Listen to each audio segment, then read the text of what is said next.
Are we streaming? Yes, we are. All right, Dr. Evans, would you please call the roll? Yes, sir. Dr. Blanton? Here. Dr. Bullock? Here. Dr. Dempsey? Here. Dr. Fleming? Ms. Janeski? Dr. Graham?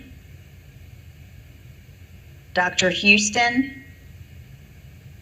Dr. Locklear? Here. Dr. Marr?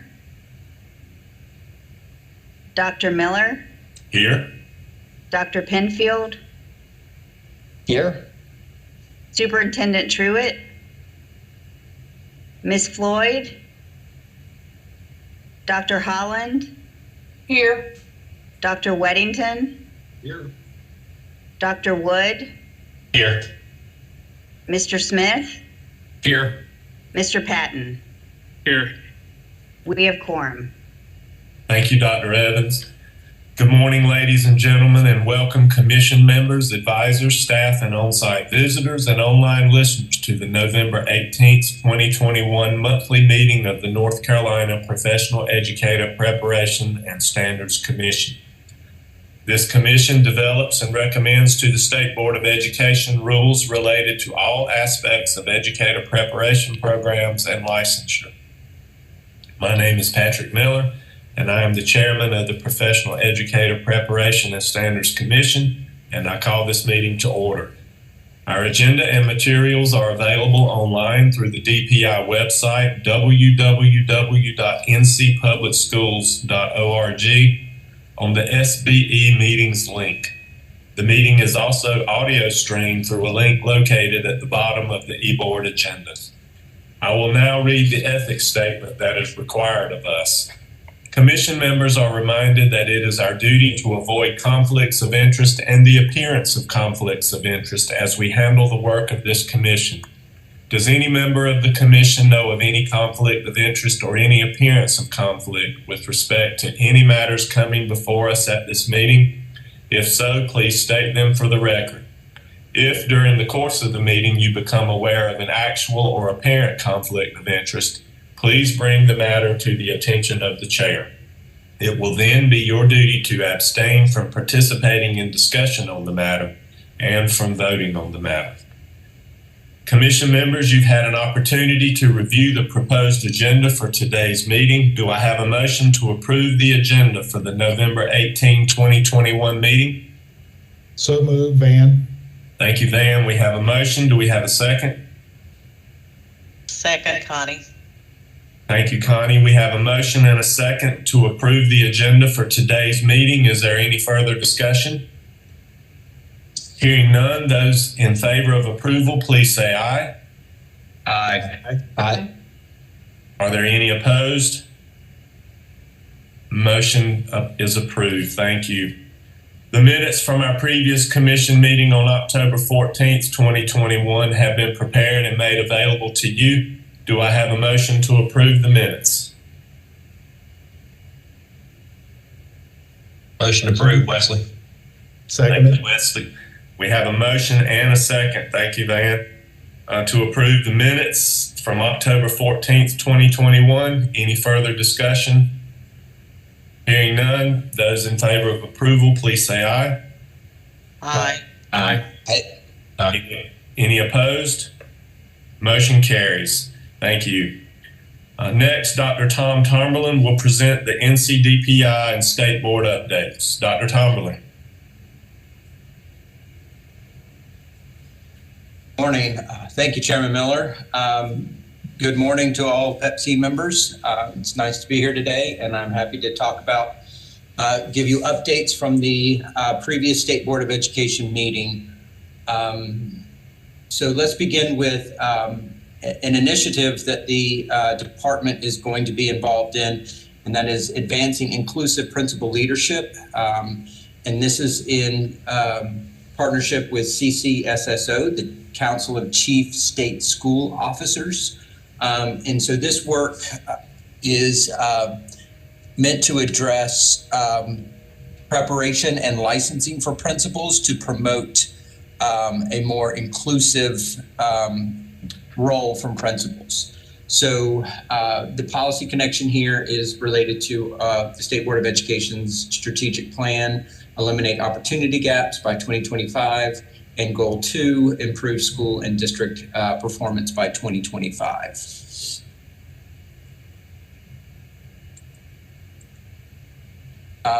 So in North Carolina is in the second cohort of this work. It's nationwide work. And we have entered into an MOU with CCSSO for this partnership. Here are the articulated goals: develop and implement a plan to prioritize effective policy and practice strategies and advance inclusion, improved outcomes for all students, particularly those students with learning differences.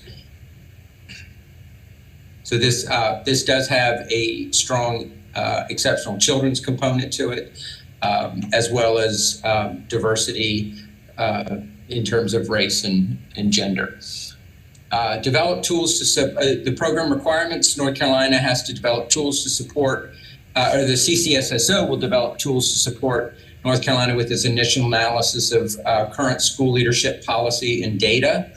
They will provide us with a coach and assist the state in developing a plan to advance inclusive principal leadership practices. And they will help us integrate this into North Carolina's broader strategic plan. And this references CEDAR Blueprint, which is a kind of a companion initiative that we have in the state, which I can discuss at some other time. So the program requirements from NCDPI, we commit to the project activities through the end of next year, December 31st, 2022.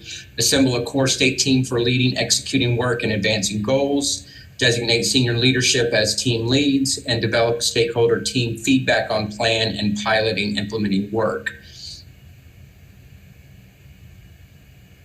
Additionally, we are going to examine our current policies, programs, and practices on principal leadership. Develop a plan to prioritize effective principal leadership policies, and collaborate and share best practices with other states in the cohort. I do want to say that this work is going to connect with another update that I'm going to share with you from the board, which will come hopefully next.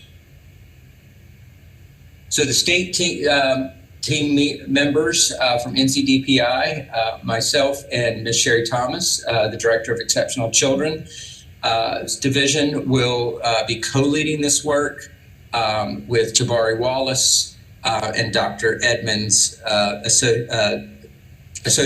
Deputy Superintendent for Educational Equity.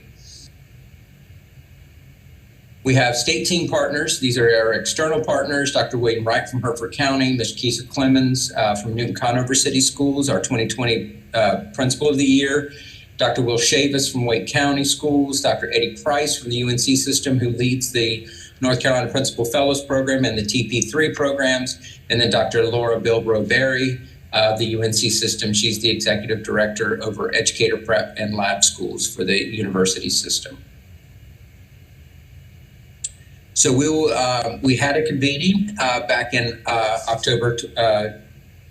late October, where we established the working group and some of the kind of planning out this work. There's going to be a potential in-person convening of all the state partners in March of 2022. So I'm happy to take any questions on this. This is the reason I'm updating folks on this particular initiative is anything that is determined by this working group, of course, will have to come to PEPC as it involves licensure and preparation for principals. And so it would require a formal, whatever that group comes up with as recommendations for policy changes would have to come through PEPC, given your role as a formal advising body to the State Board of Education on matters of educator licensure and preparation. So I just want to make you aware of this, as this work is engaged. The department is engaged in this work, and we will be coming to this body with recommendations for principal preparation and licensure in the near future. And I'm happy to take any questions. Any questions for Dr. Tomlin? All right. Great. Next, Dr. Tomlin. Yes, principal licensure updates.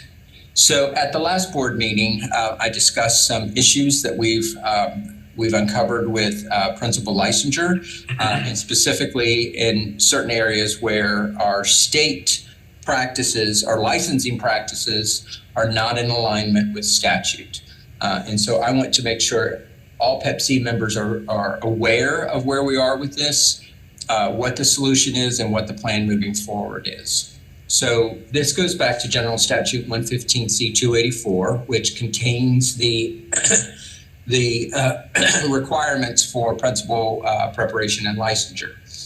And so we conducted a review of this statute and discovered that there are certain practices and policies in the state that are not in compliance with the statute. So I want to talk with you briefly about what those issues are.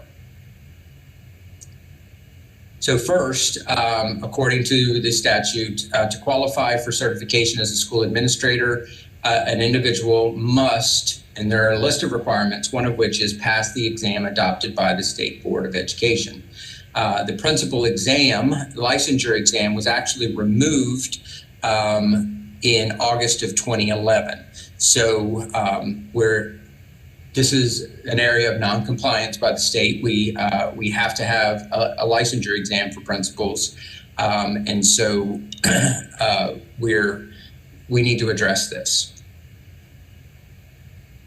Second, the State Board of Education shall adopt new standards, and this was back in 2008.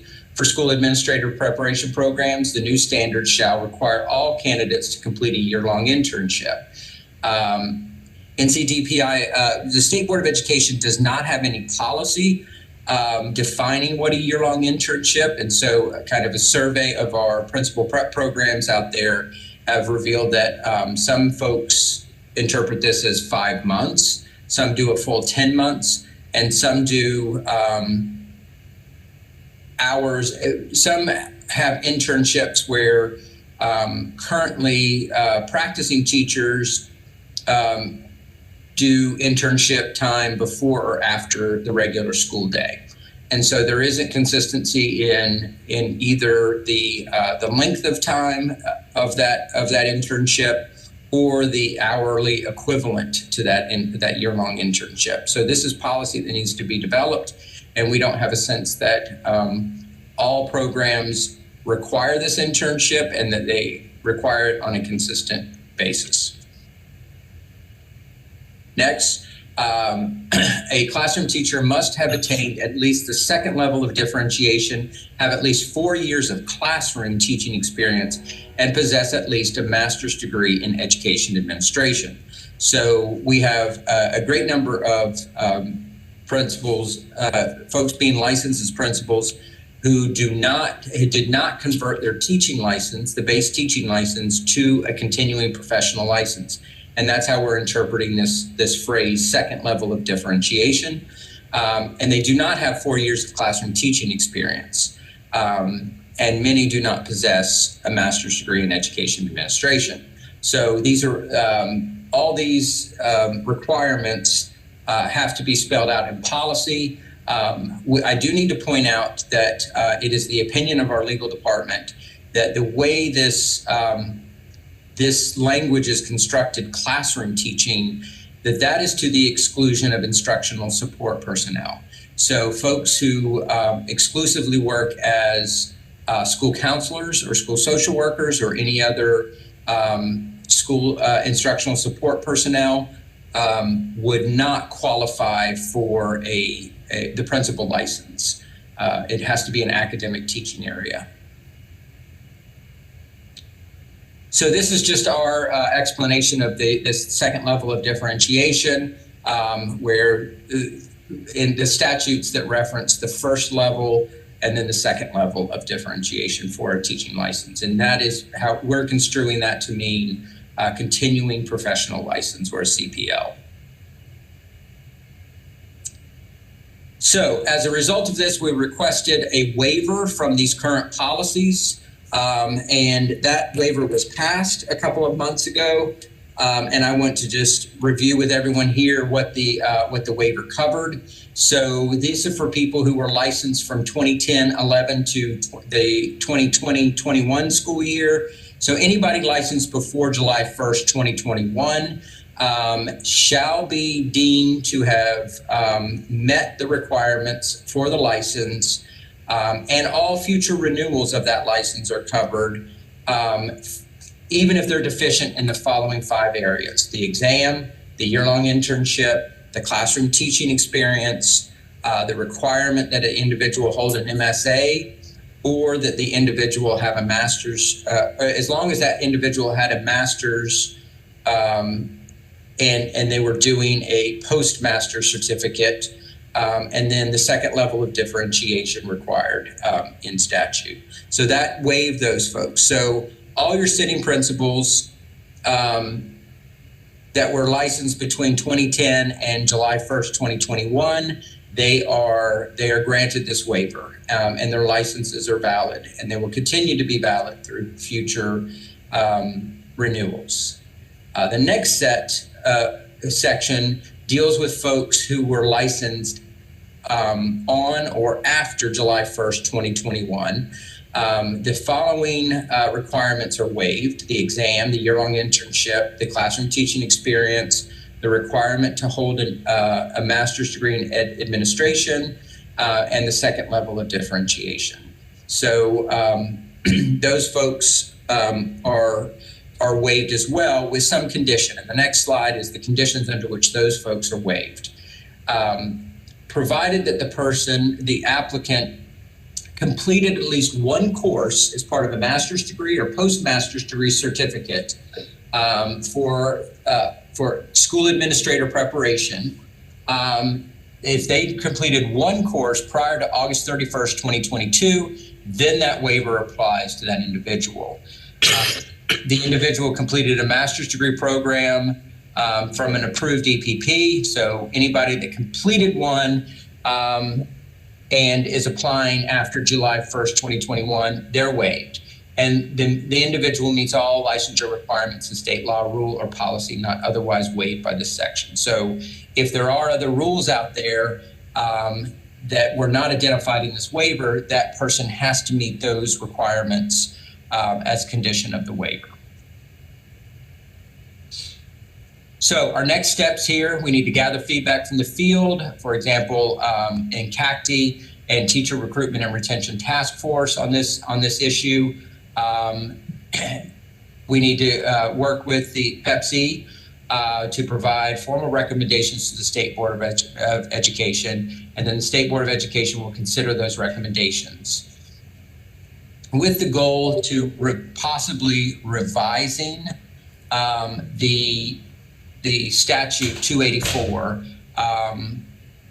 moving forward, because once August 31st, 2022 hits, these waivers expire and we go back to the rules as they are articulated in statute currently. And so if it's, the intention of the field, the PEPC and the State Board of Education to modify these statutes, we need to start working soon to make recommendations to the General Assembly for the short session. As to the State Board, I put some questions and I'm following up with them at this next board meeting, the December board meeting. We need to understand what the board's kind of overall position is on certain elements of this, particularly the licensure exam. If we want to recommend one, a year-long internship, teaching experience, and the Masters of School Administration, whether that is a requirement to hold that specific degree, or if we want to recommend allowing folks to hold a master's in another area and doing add-on licensure programs. Which is the current practice, which would not be allowable under the existing law. So that's kind of what we have in front of us. This is pretty, what we this is pretty challenging work, because what we need to do here is not only make recommendations towards what we want principal licensure to be, if it's different from what's currently in law, but we also need to work on the policy in case the law does not change. In other words, we need to select a licensure exam. We need to define what a year-long internship is. Those recommendations would have to come out of PEPC to the State Board of Education. So it's kind of we're trying to do the work on two paths. One, where we're going to change the law, and that's, if that's our desire, and we have to move forward with those recommendations. But simultaneously, we have to develop policy that clarifies what the current law is in case we do not get any legislative change, and we have to kind of put policy in place that supports the current law.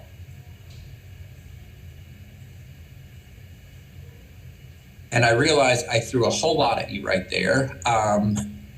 For many of you, I think this is a repeat or a refresh on what's going on. But for those of you are hearing this for the first time, I'm happy to take any questions. And I did see a question come up in the chat. So the question from Dr. Holland is, what, if anything, can we do to advocate for student services instructional support personnel being allowed to become licensed as administrator without the minimum 4 years of classroom teaching experience? So that, of course, would have to be a part of our statutory revisions. Any recommendations we made for statutory revisions if that's the intent, then we would have to include that. Because, according to the interpretation by our legal department, the current law does not allow for instructional support personnel to hold a principal license unless they have that underlying teaching. So we'd have to make that part of the revisions to statute.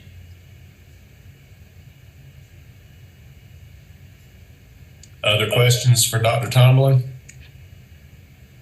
Chairman Miller, this is Randy Penfield. Tom, thanks so much for that overview. Really fantastic. I appreciate it.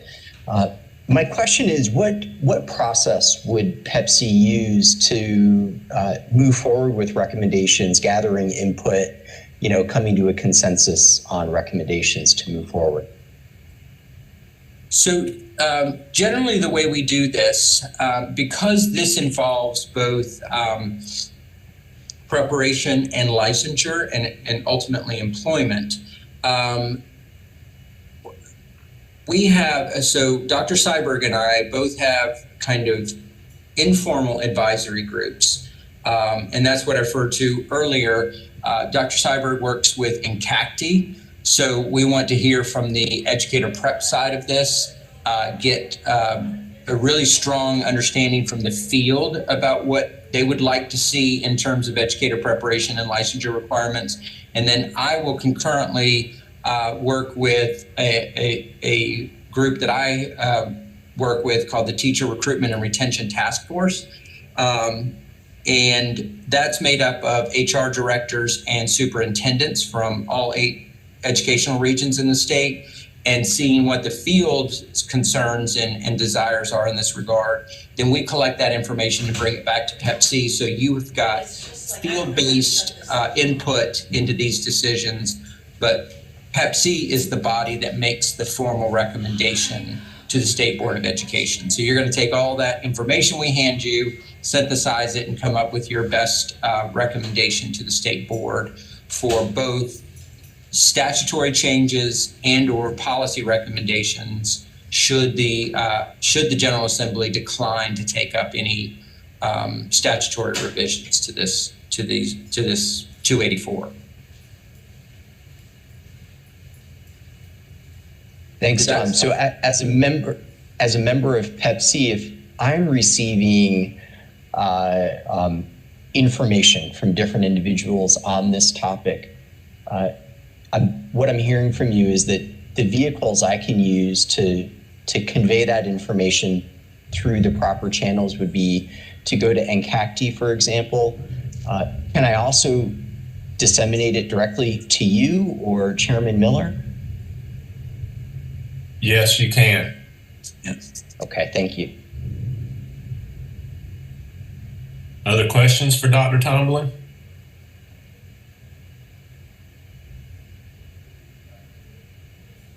All right. So I think that gets you off the hook, correct, Dr. Tomlin? I'd have to check with Dr. Evans. Is that There is one more. School the minutes. policy amendment to Eval 01? Oh, yes. Well, yes, that's correct. This should be quick. This is just a job description. Technically, it doesn't fall under the purview of Pepsi, but as many of you work in school districts and work closely with school districts, I thought it might be of interest to you.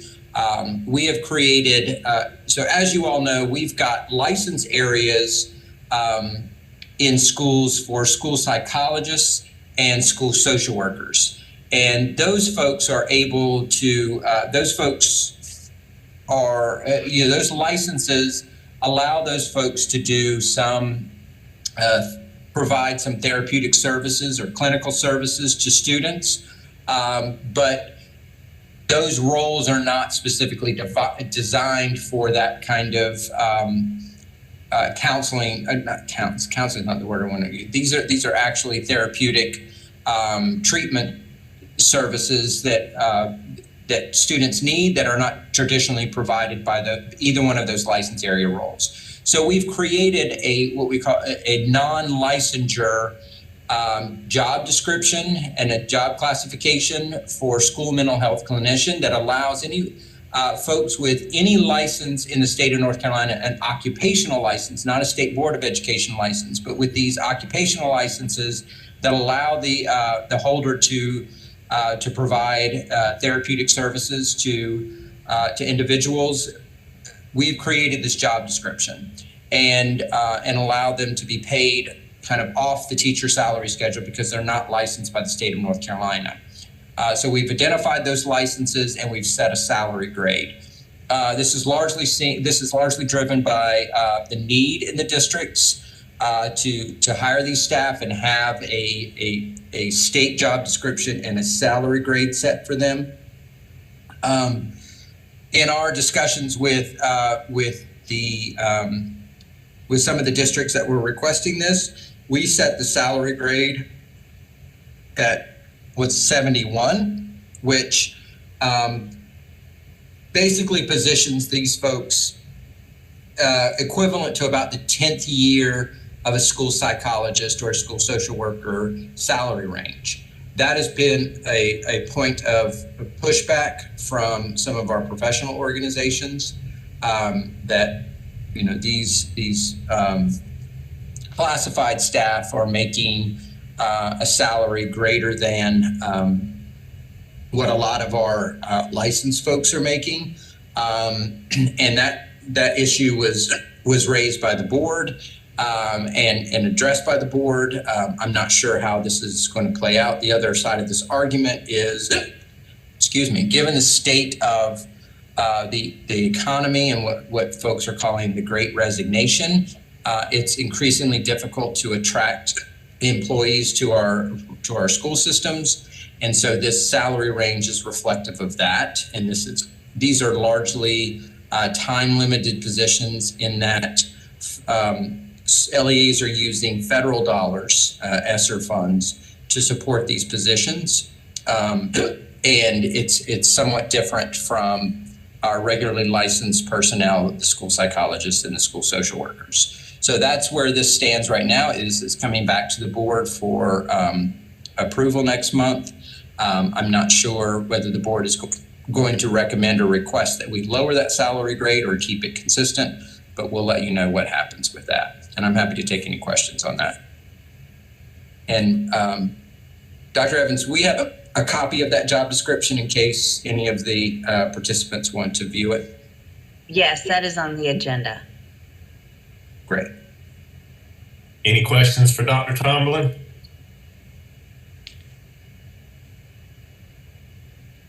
Hearing none, thank you, Dr. Tomlin. We'll let you off the hook. And now Dr. Evans will also present a policy amendment to LICN 003. Dr. Evans. Good morning, everyone. So I'm going to give vendor updates for 4 of the licensure exams. The first exam is the chemistry test, 5245. And each of the before I start with the updates, I just want everyone to know that each of them have an update to the test code, the cut score, and then to let everyone know that the current tests are effective until August 31st, 2023, and then the updated test would be effective starting September 2022. And this would be reflected upon approval by Pepsi and then the state board. It would be reflected on the ETS, the Praxis North Carolina State testing requirements for licensure, that web page. So to start off, the 4 vendor updates are for the chemistry test 5245, the professional school counselor test 5421, the library media specialist test 5311, and the physics test 5265. And then towards the end of my presentation, I will give the reading subtest recommendation that was provided by the reading experts that NCDPI partnered with to bring to you this morning. So the chemistry test, 5245, that test code update would change to 5246, and then the cut score would be updated from 152 to 146. And I just want to note that the lowered scaled cut score, this does not indicate a drop in standards, but it is reflective of the number of test items and the difficulty of those particular items. The next test is the professional school counselor test, 5421. That test code would change to 5422, and the cut score would be updated from 156 to 159. And then the third test is the library media specialist test, 5311, and that test code would change to 5312, and then the cut score would be updated from 148 to 154. And then the last update by ETS Praxis is the physics test 5265, and that test code would change to 5266, with the cut score changed from 133 to 146. So the only cut score that changes that is lowered is the chemistry test, just to let everyone know in that summary. And then I've already talked about when they're effective for the current test and then the updated test. And then as far as the reading subtest recommendation, I just wanted to give a little bit of history that these were reading experts within the field, so their EPP or Educator Preparation Program associated, or they have given instruction as far as training K-12 teachers around reading or associated with K-12 literacy. And then we took the reading experts and they partnered with the early literacy NCDPI folks to make this decision. And the 2 tests that were reviewed were the Pearson Foundations of Reading Test 190 and then the Praxis Teaching Reading Test 5205. And so those 2 were looked at, and I will go over the areas as far as what we looked at to make that recommendation the group made. But the meeting started in January and they ended actually last Friday. So January through November for 2021.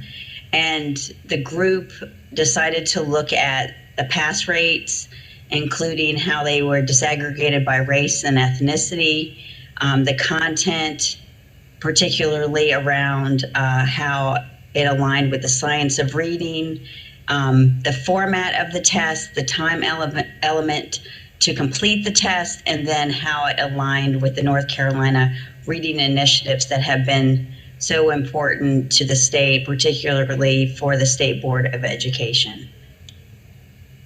And so as a result, the recommendation was the Foundations of Reading Test 190, and this recommendation was thoughtfully concluded based on how it aligned with the current reading support found throughout the state, that the content was less ambiguous as far as how it aligned with the science of reading. We are already familiar as a state with the testing format. The time element was much more favorable. You have 4 hours to complete test 190 versus 2.5 hours to complete test 5205, which we also think correlates with the higher pass rates for the same number of questions. And then, of course, it supports the Science of Reading initiative, and overall, the group thought that it was an unnecessary change to move to 5205 with the praxis test. So those are the updates for LICN 003. Are there any questions? Any questions?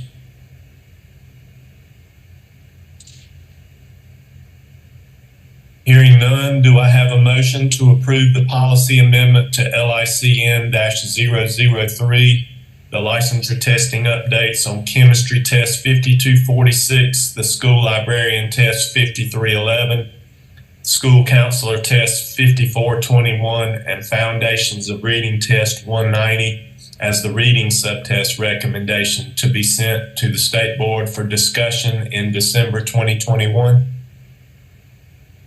Motion to approve, Chris. Thanks, Chris. We have a motion. Do we have a second? Second, This is Marcy. Thanks, Marcy. We have a second.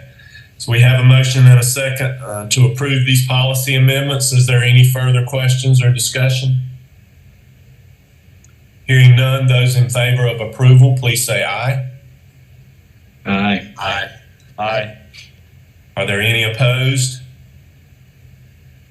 The motion carries. Thank you, Dr. Evans.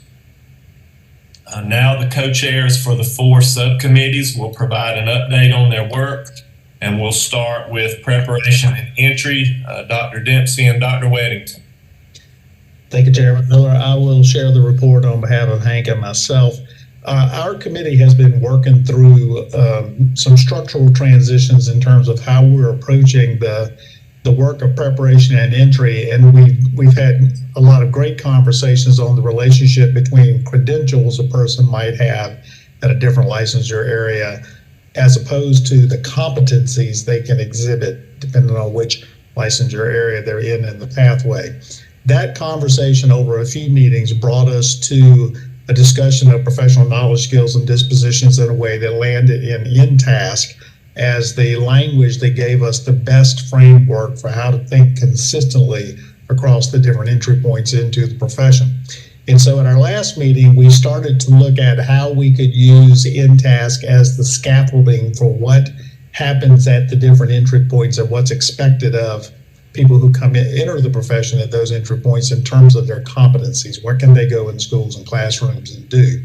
So we have 4 major areas of focus moving forward. Number 1 is how to use the in-task standards to frame the recommendations that will come out of the subcommittee. Number 2, in-task has a progression framework, so how people move in terms of complexity and the ability to exhibit the competencies that are in-task based. So we have that progression framework to use. We also want to focus on what are the competencies we expect when a person, so to speak, comes in the door. Day 1, they're in a classroom at the different levels, depending on whether they are with an advanced teacher or being mentored in different ways. What should those competencies be based on the in-task model? And then we also want to look in particular at the role of the apprentice component. How is the apprentice component a beginning step in terms of a person being in the pathway to become a teacher? So that's the primary focus for our work moving forward. Thank you, Dr. Dempsey. Does anyone have any questions? Okay, we'll move to licensure. Dr. Bullock, Dr. Wood. Good morning, everybody. This is Ann. So our subcommittee has been working on creating a listing of acceptable measures for different parts of licensure and what I would call a broader themes, 6 broad themes. And we will be meeting, I believe it's tomorrow, to determine if we're going to recommend each of what we have given as the strengths and areas of concerns for each of the 6 areas. And so we hope by the end of our meeting tomorrow that we will be ready to write up a recommendation for where we are at this point to move forward. Thank you, Dr. Bullock. Any questions? Okay, we'll go to budget and compensation. Dr. Graham and Dr. Fleming.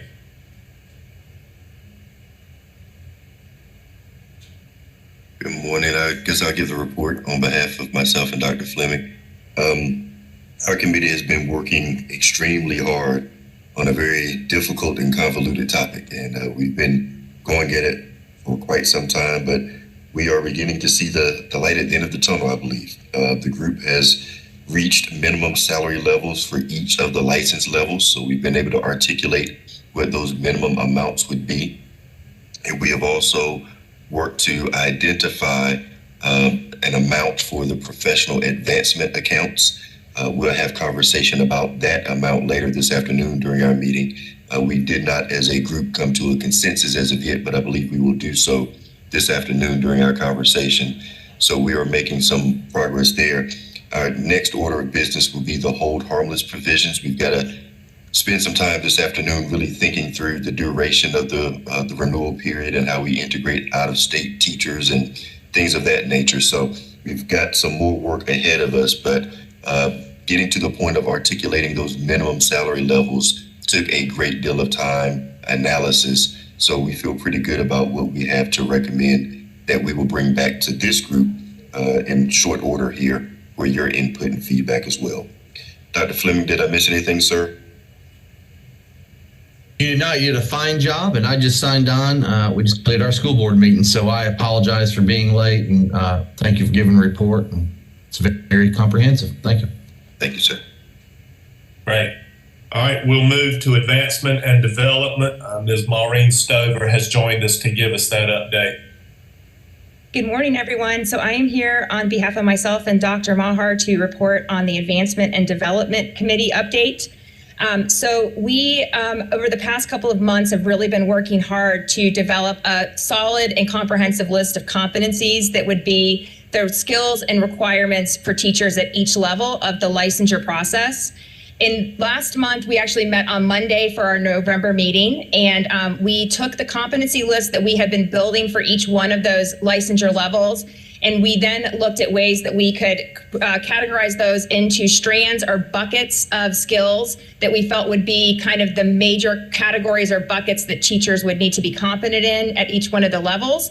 And then we looked for development across the licensure level. So like, for instance, we said that for level 2, you would need to be aware of some things. For level 3, you would need to be demonstrating. For level 4, you would need to be effectively demonstrating. For level 5, you would need to be highly effective in demonstrating. And then in level 6, you would need to be able to demonstrate those to colleagues by mentoring, modeling, and teaching your colleagues. And so we've done quite a bit of work. We do need to do some organization and kind of get everything kind of cohesively pulled together before we are completely finished with our work to present to Pepsi.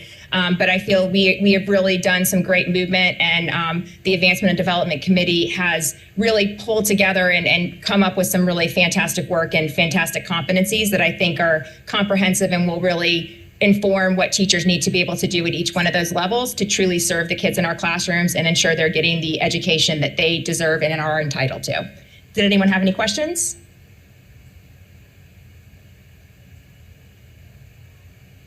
Thank you very much, Ms. Stover. We appreciate you leaving your class to give us that update.